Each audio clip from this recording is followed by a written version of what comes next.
Move over DHHF, there's a new kid in town. That's right, Vanguard has released VDAL.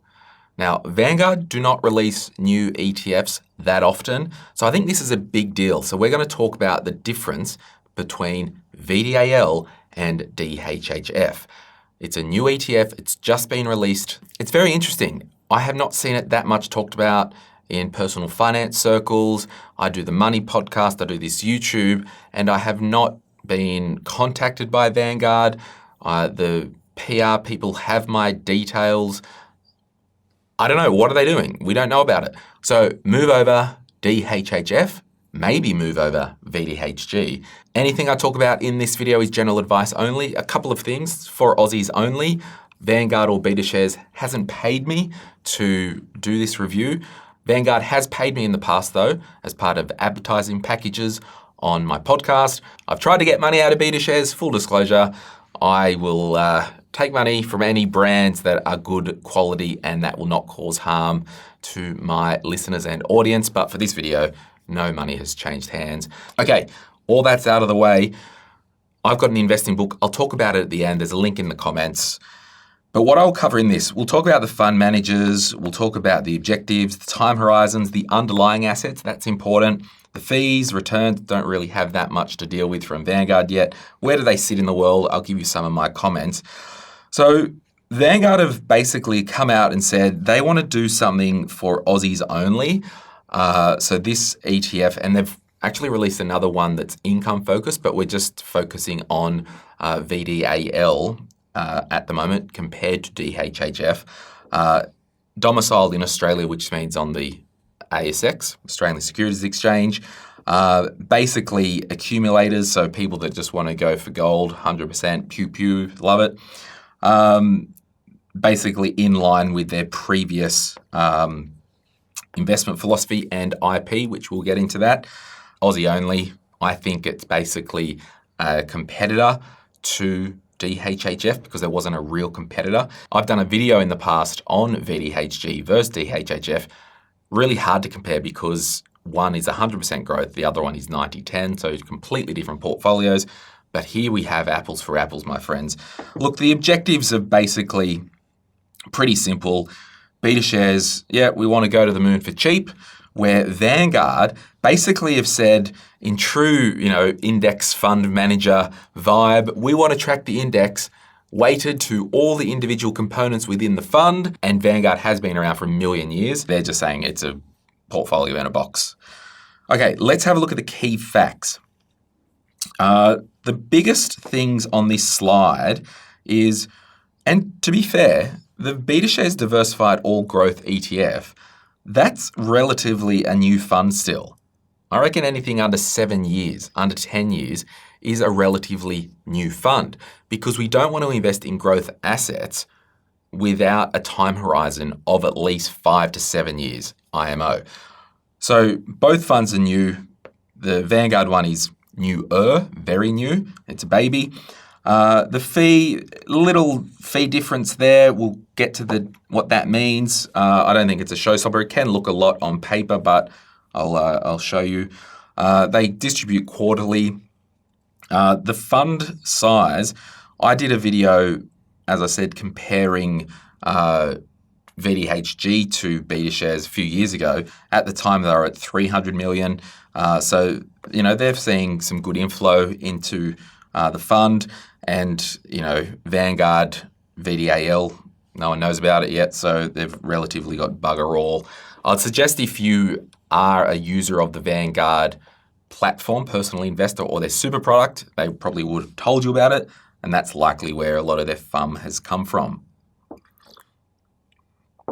And of course, the underlying assets throughout both of these funds, it's index style. Let's have a look at the asset allocation. So a few things going on here. If you are new to the investing world and you're wondering what to invest in, just go with me and then you can rewind and re-watch. And it's important that just go with me because the way I try and teach is to kind of do layer upon layer. So it hopefully will make sense by the end of this. So it's effectively, if we look at the asset allocation, it's a 100% growth fund. So your super funds at the moment, they may have an allocation to 30% defensive and 70% growth, okay? So we get a smoother return if there is a defensive portion, but this fund is 100% growth, okay? It's also within that, the asset class is 100% shares. When we talk about asset classes, we've got Australian shares, we've got international shares, we've got property, then we kind of step down into bonds, term deposits, cash, we've got infrastructure, there could be some commercial property as a sub-property asset class, there could be alternative assets like gold or Bitcoin, dare I say.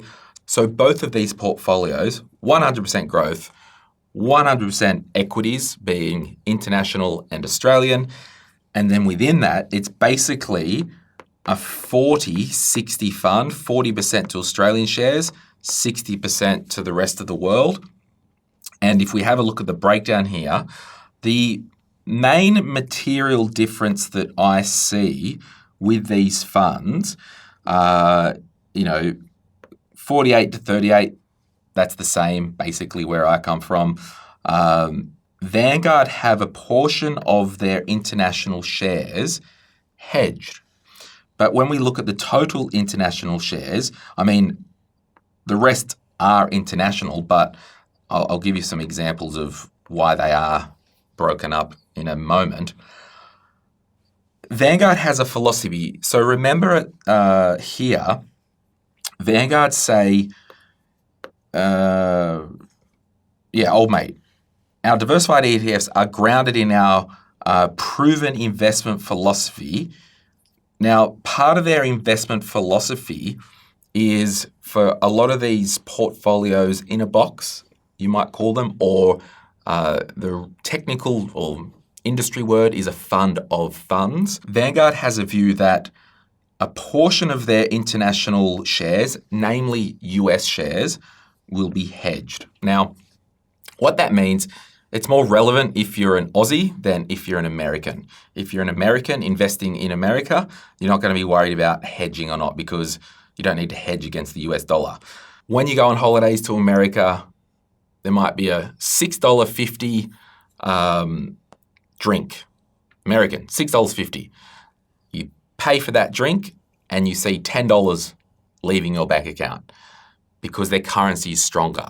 You might go back the next year, you pay the $6.50 for the drink and $11 might leave your bank account, or $9 might leave your bank account in Australian dollars. So what the hedging does, it effectively overlays a portion of currency hedging, which smooths out that currency risk, okay? So if the US dollar is doing that, this part of the portfolio that's hedged, it will cost a little bit more for the hedging component, but you will have a smoother ride. And Vanguard has a view, their philosophy, that we have a portion of our portfolios in a box that is hedged US. I personally, in my investment account in my self-managed super fund, I do not have any international shares hedged. It's the view that my portfolio manager has taken, and I don't think it's a big showstopper, and I can show you why. It's probably very immaterial in the scheme of things. So all that to say, DHHF 51% of international, and we'll call this international, US effectively, and VDAL 47. So again, pretty similar. International small companies could be a startup that's just listed on the London Stock Exchange that's, going to the moon, or they think there's value there, or in theory or in actual practice, it's an index of international small companies. That's probably the best way because remember, it's not an active managed fund. And then emerging markets, there could be an index there of emerging markets, and I'll show you on the next slide. So a lot of that will be potentially India, could be some China there. So when we step back, we've basically got total international exposure, 60, Australia 40, 38. These funds are basically the same asset allocation, all that to say. But within the weeds of it, there's a difference with the hedging component for Vanguard. So let's have a look at the portfolio composition. So both of these funds are called funds of funds. So the VDHL, and that's the ticker. So you could go to the ASX website, you could go to Yahoo Finance, you could just Google VDAL, and it will pop up the chart and the details of that ETF. It is an ETF, exchange traded fund. It's a fund of funds on an exchange that you can trade and buy and sell. You could put $1,000 into it, or if you had a platform that you invest in, you might even be able to do fractional, put $10 into this ETF. So within the fund of fund, Vanguard has all these funds within the fund. So all these, their own funds. The thing to note here is I could go to my brokerage account or my investment platform, and I could buy $1,000 worth of VAS, which is the Vanguard Australian Shares Index Fund, and then I could buy $1,000 worth of VGS, which is the Vanguard MSCI Index International Share ETF.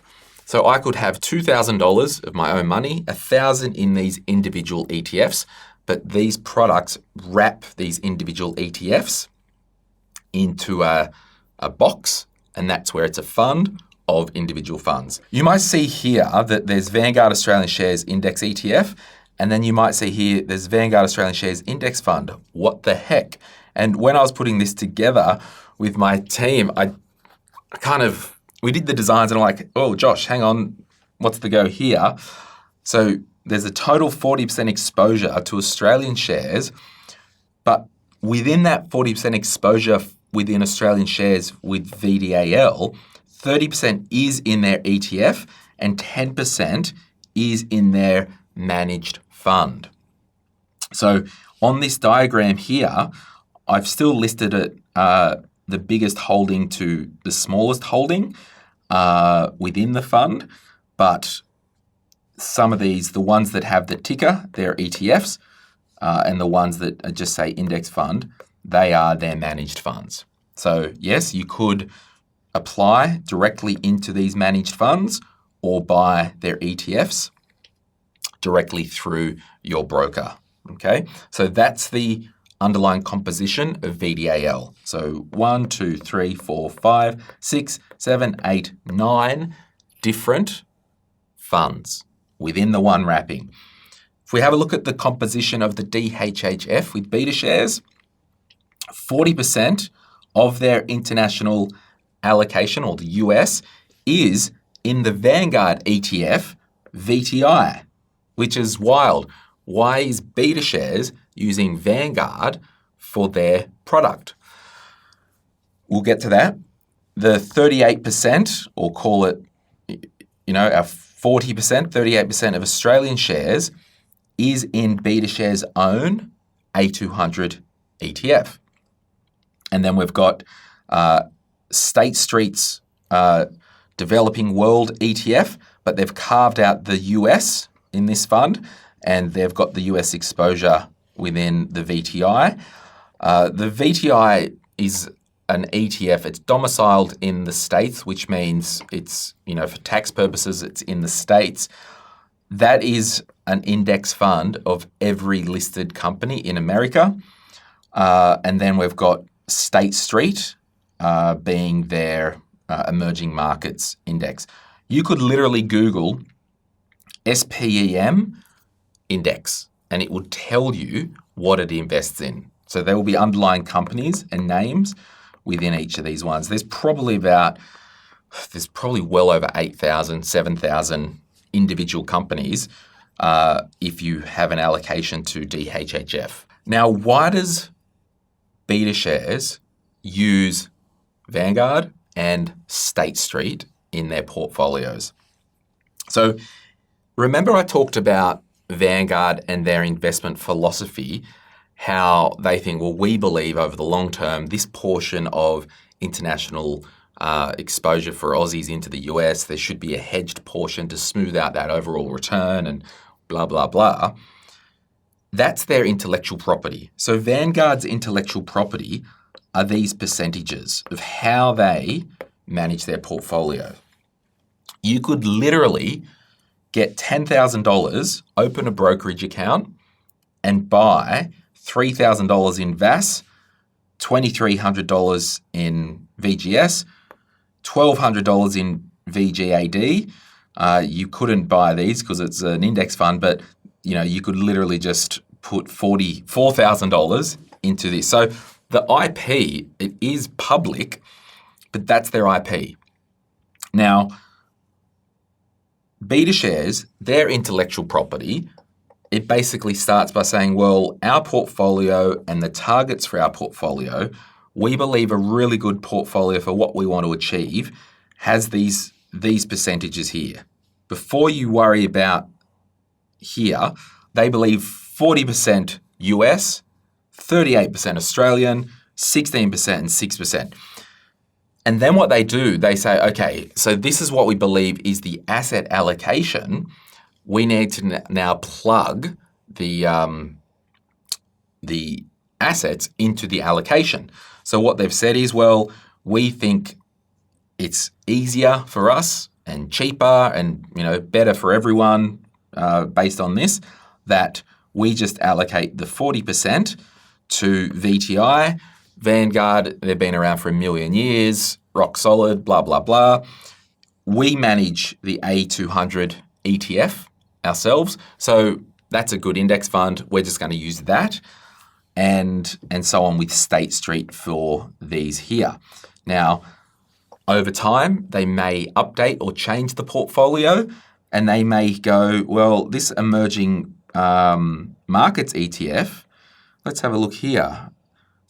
It's probably unlikely, but they could turn around and say, well, the 6% allocation to emerging markets, we're going to actually use Vanguard's emerging market share fund. Does that make sense? So they've got their asset allocation, their intellectual property, which is the asset allocation, and then they're plugging investment managers into this fund of fund. So it's a traditional fund of fund. I think maybe MLC were the first to develop that in Australia. My memories. Anyway, so fund of fund usually does mean different fund managers within the one fund. Where Vanguard, you can see here, we're Vanguard, we've got all these index funds, we're a fund of fund, we're just using our own, all good. So that's kind of the breakdown of the composition of the portfolio. A quick 101 on ETFs. The Australian Securities Exchange, or ASX, you may have heard the ASX 200. That's the top 200 companies by market capitalisation in Australia, okay? Listed on the Australian Stock Exchange, the ASX 200. Then what we do, they call it an index, or the ASX 200 index is a weighted index. So I think at the moment, off the top of my head, if, for example, Commonwealth Bank was 12% of the ASX 200, if you purchased VAS, the Vanguard Australian Share Fund, or the A200, the Betashares one, which we've just looked at here, there's the Betashares A200, there is Vanguard Australian Shares Index ETF. If you purchase that, in the background, Vanguard and Betashares will automatically match the ASX 200 as a weighted index. So if you put $1,000, we'll call it $10,000, a bit more meat, into either of these funds, and CBA represents 12% of the ASX 200, $1,200 will go into CBA of that amount, okay? Now, it might be 8%, it might be whatever it is. So that's a weighted index. Quick 101. So these things, they are a portfolio in a box. So instead of buying our own CBA shares, JB Hi-Fi shares, Woolworths shares, Telstra shares, BHP, and kind of just managing them. So if I had $1,000 a month, so I've got lots of spare money because everyone has so much spare money at the moment in Australia with the cost of living. But an example, if I had $1,000 a month to allocate to my investing, I could be like, all right, I'm going to put $200 a month in each of these shares. You might decide to do that. Awesome. Or this month I'm going to buy extra CBA, $1,000, and then next month I'll leave everything and buy some Woolworths. So that's your kind of traditional portfolio brokerage account. Got all these direct shares. Another way to do it is Betashares has A200, which is Australia. Vanguard has VGS, which is, international exposure, with primarily US, with some Europe in there and, other rats and mice, but primarily the lion's share is going to be US. And the good thing is with the US, investing through the US, you do kind of get international exposure because all of these huge companies like your Facebook, Google, Apple, Microsoft, Nvidia, Amazon, all these companies are operating in a lot of companies around the world. So we'll just, international exposure. You could say, okay, I'm going to do 2 ETFs. I know the Australian one, I can get all this 200 exposure here. I can get a heap of international. I'm just going to have my $1,000 a month and put $500 a month in each ETF. Now, the thing about this is there's a thing called your portfolio target and your weighting. So if we go back and have a look here, the target weight for this portfolio is 40% of the money in the US and 38% of the money in Australia. If I've got my DIY index portfolio here, my target might be 50-50, okay? My target for my individual stocks here might be 20% each, okay? And so on.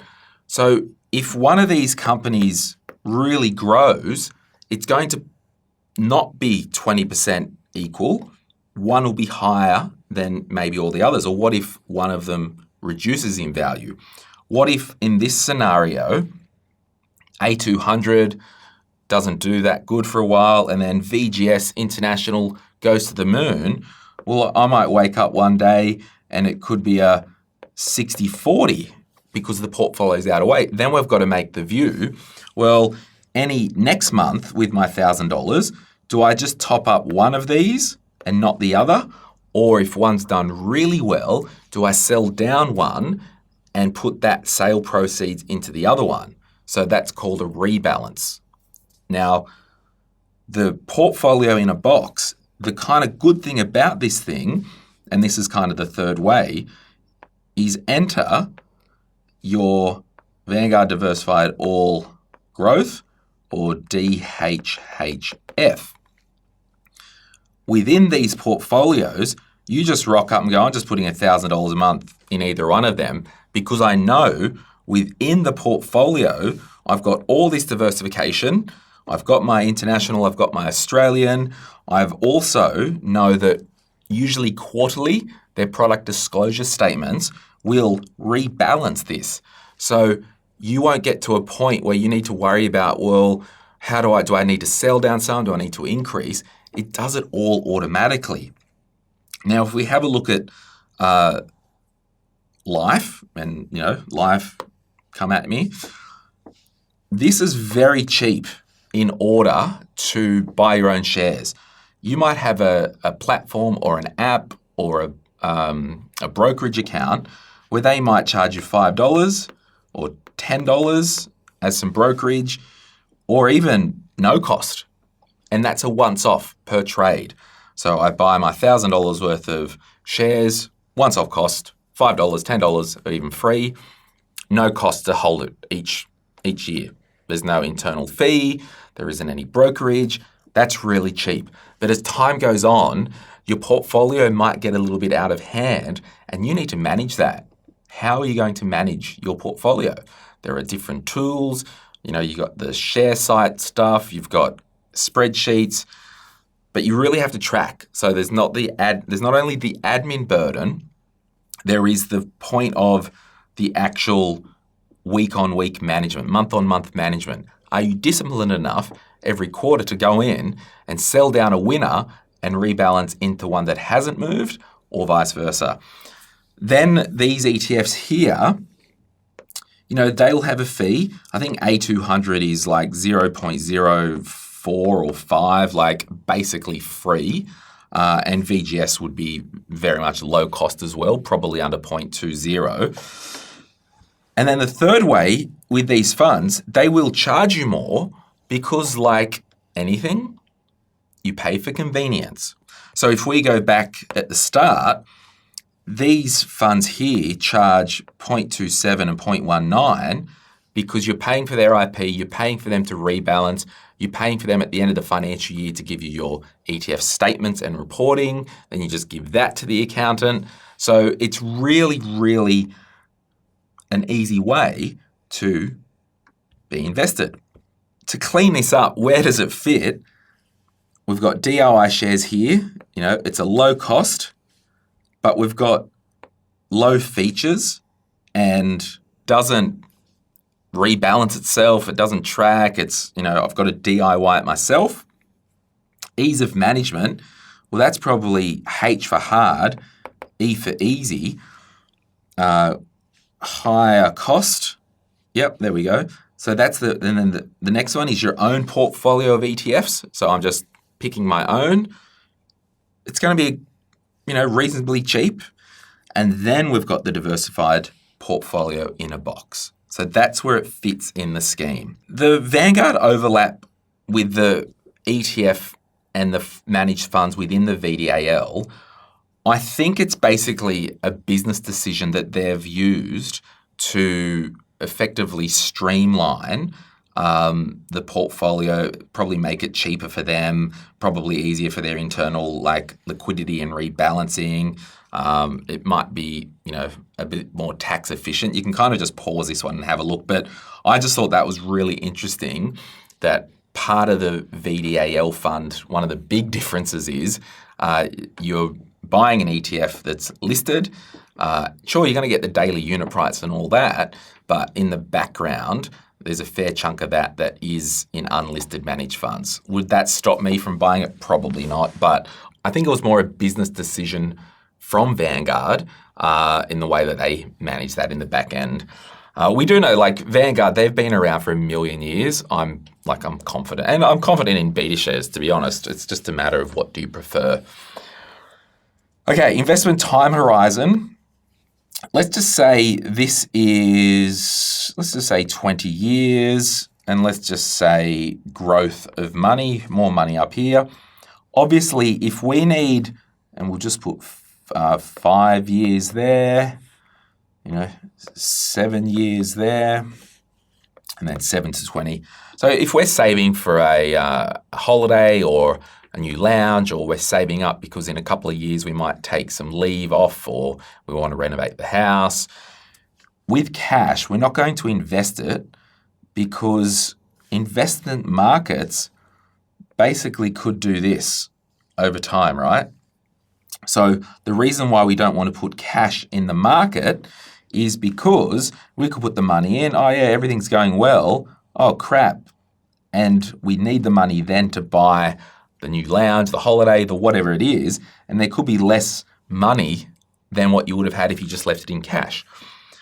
So that's why with investment time horizons, I personally believe investing in any of these growth assets, you really do want to be investing for at least 7 years. Both of these products say that the minimum suggested hold time is 7+ years. So if we have a look, if we did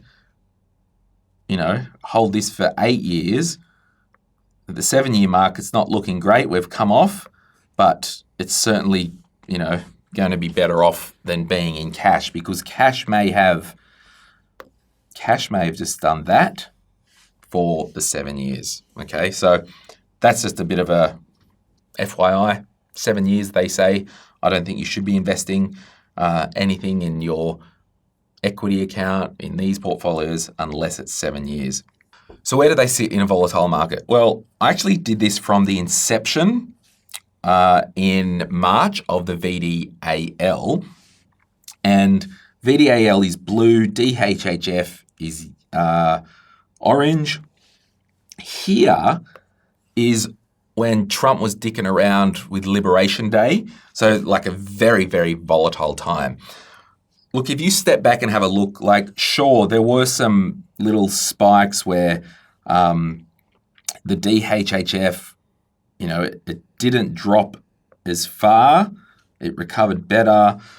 But effectively, because we're not investing for a 3-day period, when you look back at those couple of months, it's basically the same, okay? It's basically the same.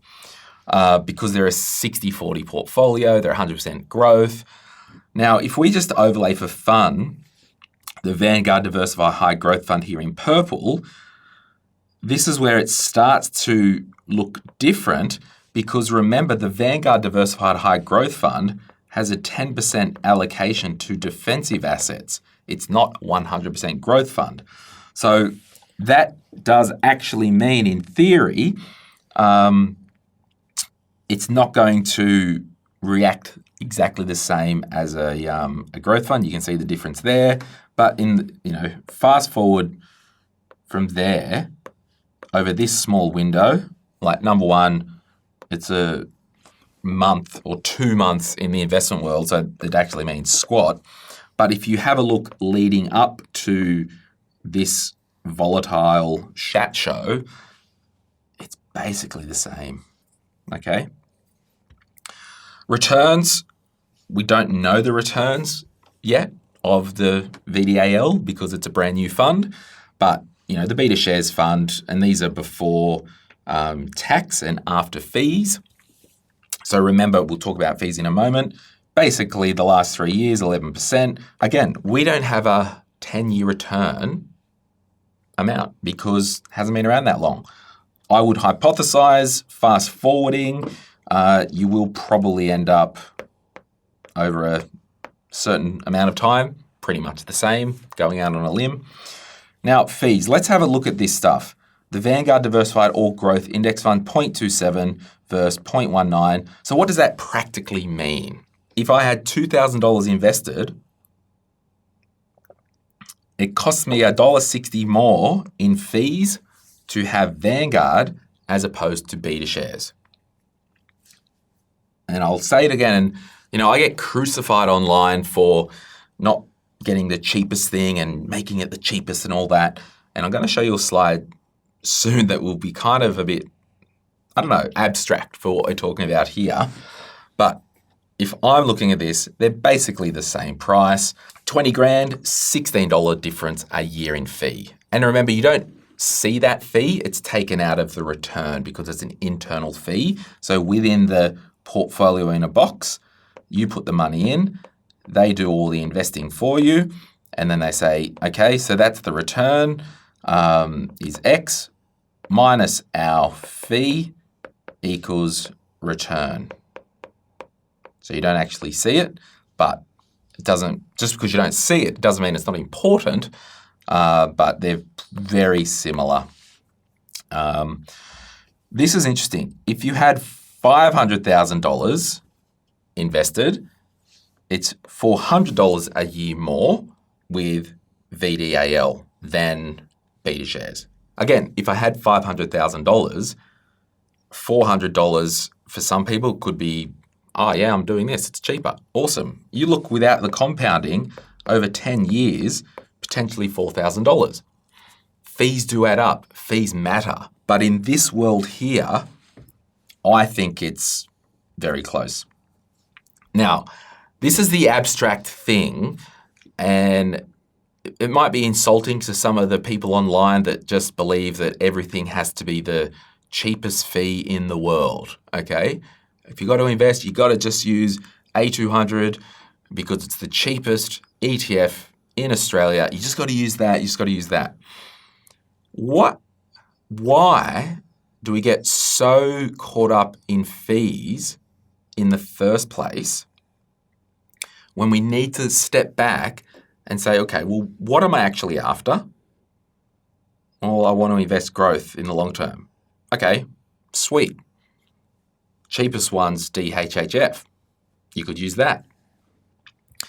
But what if you were buying a car and this diagram here are 1, 2, 3, 4, 5 cars in Australia, and I started with the Toyota Corolla Sport, and this is the base model, right?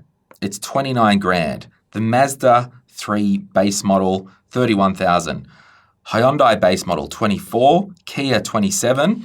The cheapest base model for Honda is 49. Now, if someone said to me, I just need the cheapest hatch to run around in that is pretty fuel efficient, I don't care if it's auto or manual, I just want the cheapest. Well, based on this, Hyundai, giddy up, baby, let's go. It serves its purpose. But what if you were like, well, I really want a car with automatic transmission. Still want relatively cheap and a hatch, and I want that. I don't really care about brand. I want an automatic transmission. I want okay fuel economy. Well, Mazda might be your thing as opposed to the Kia. Or you get a price and the Hyundai to add automatic could be an extra 2,000 or 3,000. It still could be the Hyundai. I think what I'm saying is, if you want to use the Vanguard fund, it's okay. It's a little bit more. You might like the idea that, well, Vanguard have been around for a million years. I kind of like that they do that hedging. I don't know. I just want to pay for the brand name. Some people are like, yep, I just get a Toyota Corolla hatch. Toyota, most reliable brand in the world. Yep, let's do it. That's more expensive than the Hyundai, the Kia. You're probably not even entertaining the Honda Civic in this situation. If one of these funds that we were talking about was 1% or 0.5% versus 0.27 or 0.19, like if there was a third one here that was pretty similar and it said 0.55, yeah, well, come on, give me a break not doing that. So I don't know. I just wanted to put that out there. If you do say, yes, overall, I want to invest in a growth, one-stop shop portfolio, I want the cheapest one of them, okay, based on fees, DHHF, go to town. But if you are like, well, Vanguard's been around, I maybe trust that brand more, or I like that they're a little bit more sexy with their portfolio and their story, yeah, knock yourself out. It's okay. In finishing, the benefits of a diversified fund, let's have a quick look here. Relatively low cost. So I said relatively. If you purchased a single stock, it's basically free once you purchase it. If you purchased an individual ETF, might be 0.05. Relatively low cost for what it does. Rebalances automatically. You just focus on being a good boy or good girl at school or at work and shoving money into that fund. It's set and forget. The asset allocation is sorted. The rebalance is included. And, you can really use it to learn how market fluctuations impact your portfolio. Because over time, it will fluctuate. The major Vanguard differences, a little bit more expensive. There's a bit of currency hedging. It uses managed funds in portions, but it has a longer track record as a fund manager company. But as a fund within itself, it is relatively new. So there you have it. Limitations. Yes, it could be considered expensive as opposed to a DIY model. Absolutely. But there's a trade-off and there's a cost, and you pay for convenience. It might not be, both of these options, they may, and I dare say they're not appropriate for pension phase, or if you want an income portfolio, or if you are not ready to take a 100% growth allocation. This is an interesting one. Limited ethical screening. So if you are really interested in an ethical portfolio, these aren't your boys. These ain't your gals, because you're buying an index. The VTI component, for example, in DHHF, invests in every listed company in the US. The ASX 200, whether it's through VAS or A200, you're getting a portion of every company in that top 200 in Australia. If there's a company in there or on any of these exchanges that you don't agree with, you can't pull them out. So screening's a big one. But if you do go to another fund that's more potentially ethical or active, you will pay more for that management. And obviously it's not, these portfolios aren't for those who want an actively managed fund and a fund manager that tries to beat these benchmarks. So my thoughts, pick one if you want. My own personal thoughts are, when it comes to investing, as a side to my thoughts on both of these funds, because at the end of the day, they're basically the same, with a few of the differences that we've talked about. I personally don't have my equity portfolio in my super, so it's a long-term portfolio at 100% growth. I've got an 80-20 portfolio. Because if you look at the data and the figures, over time, and I challenge you to do this, you can do it with any 100% growth portfolio versus a lower growth portfolio. Over time, okay, I'll say this.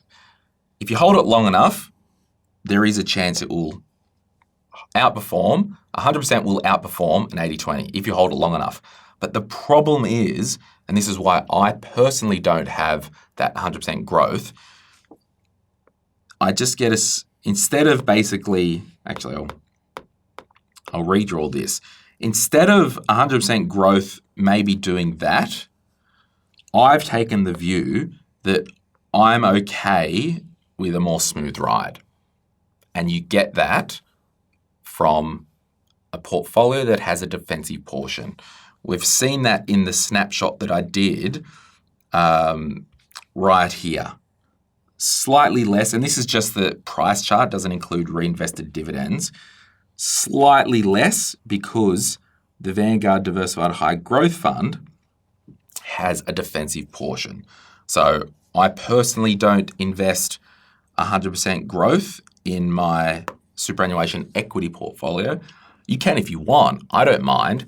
But if you are a new investor, these 100% growth portfolios can actually be quite scary, because if you do get this sawtooth, you might freak out when Trump announces his Liberation Day crap, sell out here and miss the rebound.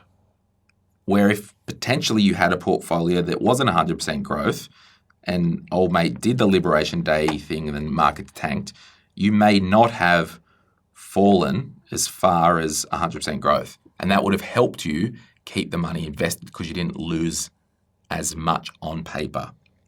So there you have it. If you want to learn more about investing in general, I've got a book, The Quick Start Guide to Investing. I'll put a link in the description below. It covers strategy. It covers everything that I've talked about in here in great detail. The Quick Start Guide to Investing, available wherever you get your books. Thanks so much for watching. If you found this useful, I'd really appreciate if you just even a like on YouTube, even a like, hit subscribe if you're feeling extra generous, or share it with a friend. See you soon.